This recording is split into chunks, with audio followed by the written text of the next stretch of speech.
రావుకు Malkajgiri court remand విధించింది. HCA స్కామ్లో 12 రోజుల పాటు జ్యుడిషియల్ రిమాండ్ విధించింది.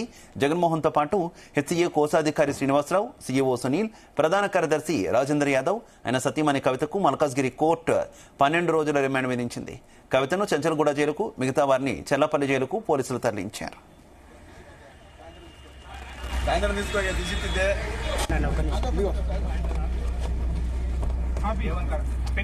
లోపల అది మొత్తం ఇటువంటి సాయంత్రం ఇచ్చేస్తున్నాయి.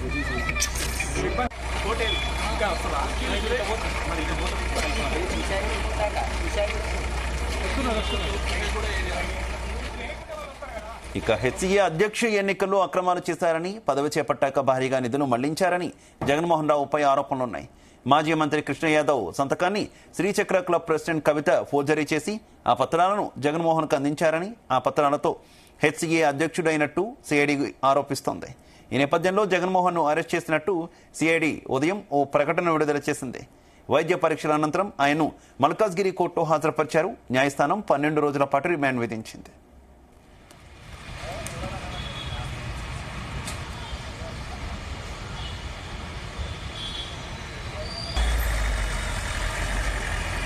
రైట్, జగన్మోహన్ రావును చెల్లపల్లి జైలుకు తరలించారు. హెచ్సీఏ అధ్యక్షుడు జగన్మోహన్ రావుకు కోర్టు రిమాండ్ అయితే విధించింది. 12 రోజుల పాటు జ్యుడిషియల్ రిమాండ్ విధించినట్టయితే మనకు తెలుస్తోంది. ఇక ఈ జ్యుడిషియల్ రిమాండ్ కు సంబంధించి మరింత సమాచారం మా క్రైమ్ బ్యూరో చీఫ్ రవితేజ అందిస్తారు. రవితేజ. హైదరాబాద్ క్రికెట్ అసోసియేషన్ అధ్యక్షుడు జగన్మోహన్ రావును తెలంగాణ సిఐడి అధికారులు అరెస్ట్ చేసి ఇంతకు ముందే మల్కాజ్గిరి కోర్టులో జగన్మోహన్ రావుతో పాటు ఆ కమిటీ సభ్యులు ఎవరైతే అవినీతి ఆరోపణలు ఎదుర్కొంటా ఉన్నారో మొత్తం 5గురిని ఇంక్లూడింగ్ కవిత అనే మహిళను సైతం అరెస్ట్ చేసి సిఐడి ఈ 5 మందిని కోర్టులో ప్రొడ్యూస్ చేయడంతో కోర్టు 12 రోజుల పాటు రిమాండ్ విధించింది. 4 పురుషులని చెంచల్గూడ జైలుకి, చెర్లపల్లి జైలుకి, కవిత మహిళను మాత్రం చెంచల్గూడ మహిళా జైలుకి తరలించడం జరిగింది. ఇదంతా కూడా IPL 2025 సమయంలో సన్ రైజర్స్ హైదరాబాద్ టికెట్ల వివాద నేపథ్యంలో చేపట్టినటువంటి దర్యాప్తులో ఆర్థిక అక్రమాలు వెలుగు చూడడము, దీని పట్ల పైనే దృష్టి పెట్టినటువంటి సిఐడి జగన్మోహన్ ని సిఐడి అదుపులోకి తీసుకొని అతనితో పాటు హెచ్సీఏ కోశాధికారిగా ఉన్నటువంటి శ్రీనివాసరావు, సీఈఓ సునీల్, ప్రధాన కార్యదర్శి రాజేందర్ యాదవ్, ఆయన భార్య కవితలను ప్రశ్నించి వారు ఇచ్చినటువంటి ఇన్ఫర్మేషన్ ప్రకారంగా ఎంత అవినీతి జరిగిందనే దానిపై కూడా సిఐడి అధికారులు వివరణ సేకరించారు. జగన్మోహన్ రావు అధ్యక్షుడిగా ఎన్నికయ్యి ఈ రోజు అరెస్ట్ అయ్యి జైలుకి వెళ్లేంత వరకు మొత్తం 170 కోట్ల రూపాయలు హెచ్సీఏలో గోల్మాల్ జరిగినట్టు కూడా సిఐడి గుర్తించడం జరిగింది.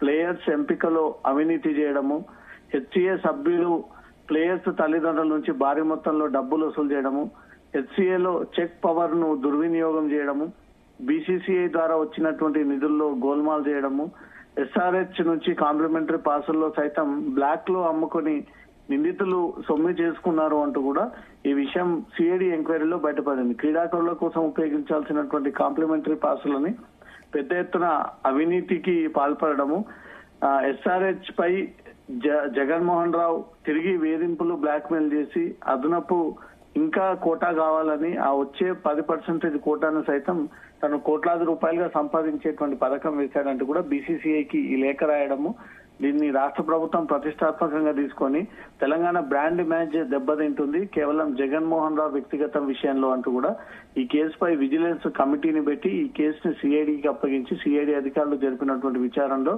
జగన్మోహన్ రావు ఇప్పటి వరకు 170 కోట్ల రూపాయలు అక్రమాలకు పాల్పడి అవినీతికి పాల్పడి ప్రతిదీ డబ్బులతో కూడుకున్నటువంటి అంశం పైనే జగన్మోహన్ రావు ఎక్కువగా ఫోకస్ చేసి ఆ డబ్బులను ఎలా రాబట్టాలి, ఎలా వసూలు చేయాలి, ఎలా పవర్ ని ఇంకాస్త ఎక్స్టెండ్ చేసుకునేటువంటి ప్రయత్నాలు చేయాలంటూ కూడా ఇన్ని రోజుల పాటు ఇల్లీగల్ గా శ్రీచక్ర అసోసియేషన్ క్లబ్ నుంచి వచ్చినటువంటి తప్పుడు ఫోర్జరీ డాక్యుమెంట్లను పెట్టి అతను అధ్యక్షుడిగా ఎన్నికయ్యి ఇప్పటిదాకా ఇల్లీగల్ గా కొనసాగాడు అంటూ కూడా గతంలో ఇచ్చినటువంటి ఫిర్యాదు పైన ఈ ఇన్వెస్టిగేషన్ చేసి సిఐడి అరెస్ట్ చేసి రిమాండ్ కి తరలించడం జరిగింది. శివ, అయితే హెచ్సీఏ అధ్యక్షుడిగా నియమింపబడడం అంటేనే చాలా అది కూడా అక్రమంగా ఆయన రావడం మామూలు విషయం కాదు కదా రవితేజ. ఏ రకంగా చూసుకోవచ్చు అంటే ఫోర్జరీ సంతకాలతో వచ్చారని తాజాగా నిరూపణటువంటి నేపథ్యంలో వెనకాల ఏదైనా రాజకీయ అండ ఉందా, రాజకీయ అండతో వచ్చారని ఏమైనా విచారణ జరుగుతుందా ఆ దిశగా సిఐడి?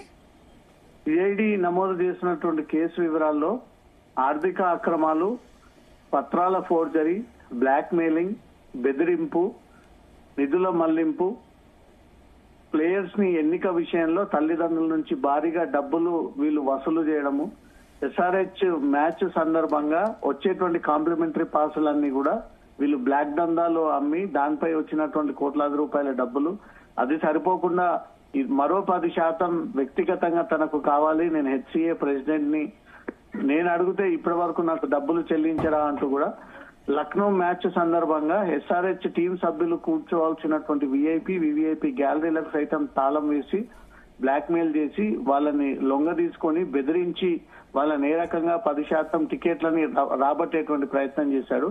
వీటన్నిటిపై కూడా పూర్తి స్థాయిలో సిఐడి విచారణ జరపడంతో ఇన్ని రోజుల పాటు జగన్మోహన్ రావు అక్రమంగా సంపాదించినటువంటి ఆస్తుల పుట్ట మొత్తం బయటకు వచ్చింది. మొత్తం 170 కోట్లు అవినీతికి పాల్పడ్డాడు జగన్మోహన్ రావు అంటూ ఇన్వెస్టిగేషన్ లో బయటకు వచ్చింది. కాబట్టి ఇతను ఎన్నికనే ఇల్లీగల్ గా జరిగింది. అతను ఎన్నిక సమయంలో సబ్మిట్ చేసినటువంటి డాక్యుమెంట్స్ అంతా కూడా ఫోర్జరీ సంతకం, మాజీ మంత్రి కృష్ణ యాదవ్ ప్రమేయం లేకుండా, అతని అనుమతి లేకుండా అతని సంతకాన్ని ఫోర్జరీ చేసి ఎన్నికల్లో ఆ డాక్యుమెంట్లని ప్రొడ్యూస్ చేశారన్న అభియోగాలపైన సిఐడి అతన్ని అరెస్ట్ చేయడం జరిగింది. ఇంకా ఎంతమంది బినామీలను ఇతను ఏర్పాటు చేసుకొని ఆ డబ్బులన్నీ కూడా ఏ అకౌంట్స్ కి ట్రాన్స్ఫర్ చేశారంటూ కూడా సిఐడి అతని కస్టడీకి తీసుకునేటువంటి అవకాశం ఉంది. Shiva, right, okay, thank you Ravitej.